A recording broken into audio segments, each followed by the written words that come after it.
I'm a businessman in Cornwall that provides accountancy services and strategic services to entrepreneurs in the area. So I've been doing this since 1983, which almost seems a lifetime ago. And the accountancy profession has moved so far and so wide in my career. And what I would say to people out there is you can teach an old dog new tricks, you just have to be patient. And for most entrepreneurs out there, it's a relatively lonely journey. There are very few people that they would want to be part of that journey with, to share their innermost thoughts. As a professional, we are confidants and we are the trusted advisor, and for most of us we're a sounding board for any issue that the entrepreneur has on its mind that wants to talk through. So I'm one of these people who doesn't really believe in checklists. Some of the team get a bit exasperated with some of the questions they want me to ask the client I don't ask, but actually I can answer them probably anyway. So before Diagnostics, it used to be what was ever in my mind at the time I used to ask. It was whatever was flavour of the month in terms of tax I would ask. There was no systemised, no checklist, no standard approach of doing things. And we used to run through sort of phases where we'd ask questions on certain issues, whether it be R&D, whether it be integral features, whether it be on trivial benefits. And depending which question you asked, you would end up with a bit of work on that area. Whereas what Diagnostics has done is put it all together in one box, giving it a format, giving it a process, giving it a procedural routine, where you can actually run through and ask standard basic questions. From my experience on Diagnostics, there will always be something in that box that's a benefit to the client that will help them achieve what they want to achieve and will help them to pay less tax. I first came across Diagnostics on social media, and when I first saw some of the tweets and some of the posts, I sort of did a double take. Are these guys real? Is that right? They do these dances, all these type of things. And then what you actually realise, it's integral to them, it's part of them, it's what makes them who they are.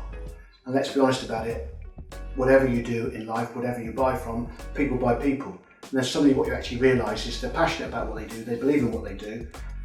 They might just have a slightly different way to actually show that to what I was brought up to.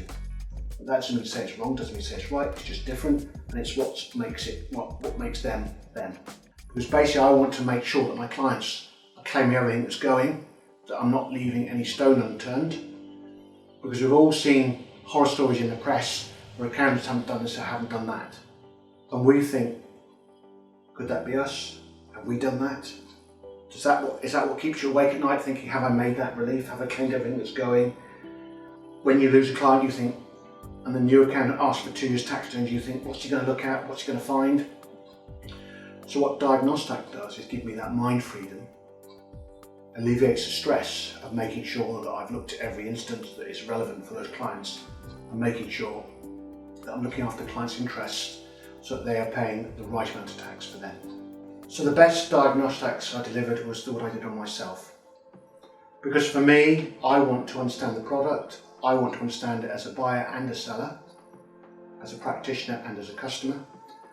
And for me, I only want to suggest to my clients things I'm prepared to do myself. For someone who doesn't use Diagnostics, I would say, why not? There's so many things that we could possibly do. You have to actually pick up the easy wins. And for me, Diagnostics is an easy win. I think for me, I was a little bit of a slow burn. When we had the offer for the summer that I could do as many as I could, as an accountant, I'm motivated by numbers. If I can do 20 in 2 months and set myself a target doing 20 in 2 months, I will make sure, come hell or high water, I do 20 in 2 months. And for you, I think it's one of those things that you don't see the power of it, the beauty of it, the ease of it, the success of it, until you've actually experienced it yourself. I can explain to you what you need to do, but you actually need to understand it for yourself and you actually need to try it out. And I would say to you, life's too short, go do it. Systemise your process, look at the wins, look at the easy wins, look at the way that you're looking after your clients. We're all trying to look after our clients properly, what's in our clients' best interest, and can I suggest to you that using Diagnostic is one of those things that you ought to do, it's a must, because it's definitely in the client's best interest. So for me, what I wanted to do with Diagnostics was use it on the director's remuneration bit part of the process for every client that came in for an accounts appointment. Because one of the problems about dealing with accounts is history. As one of my friends always said to me, yesterday's history, tomorrow's a mystery, today's a gift, and that's what we call it the present. So assuming it is a gift, you need to look at how you can help your client. And for me, by saying, let's answer the 2 or 3 questions on your accounts, first part of the meeting, then let's look at the future. Because actually we can affect the future. Someone once told me, not so long ago, that it takes 7 miles for a tanker to turn. What we all want to do, be in business, is be the nimble, be the tugboat, pulling and pushing. And we actually need to affect the future. And one of the ways to affect the future is to deal with the present, deal with the now. And on a current basis, is to look at what they're taking home at the moment, what easy wins can we do at the moment. And as a director of limited companies, there's some vagaries in the legislation that will help. If you were to increase their salary partway through a tax year, we can actually backdate it to the 6th of April because of the annual earnings basis for directors. So that's an easy win. So you can put all your increase through in 1 month. And lo and behold, most clients think that's Christmas come early because they have a booster pay packet. And they're saving tax, which everybody loves to save tax. I think we'd all be happy potentially to pay a bit more tax if we thought the government was using our money wisely. I haven't met many people that think the government is using our money wisely, and therefore can I suggest to you that any reliefs that you should be making, easy wins, get on and do it. Let's actually help our clients, let's actually do what it says on the tin. It's almost a bit like the Hippocratic Oath for a doctor, isn't it? The Hippocratic Oath for an accountant is to look after your clients properly. Well, come on, let's do it. Life's too short. For me, I don't want to look back in 20 years' time and think, if only I'd done that. Get on and do it. And make a difference, make a change. Benefit for everybody. What I love about Diagnostics is the product is continually evolving. And the guys are receptive to ideas. I always say about me, I have opinions on everything. Whether you like them or not, that's entirely up to you, but I tell them to you. And you take the good from the bad.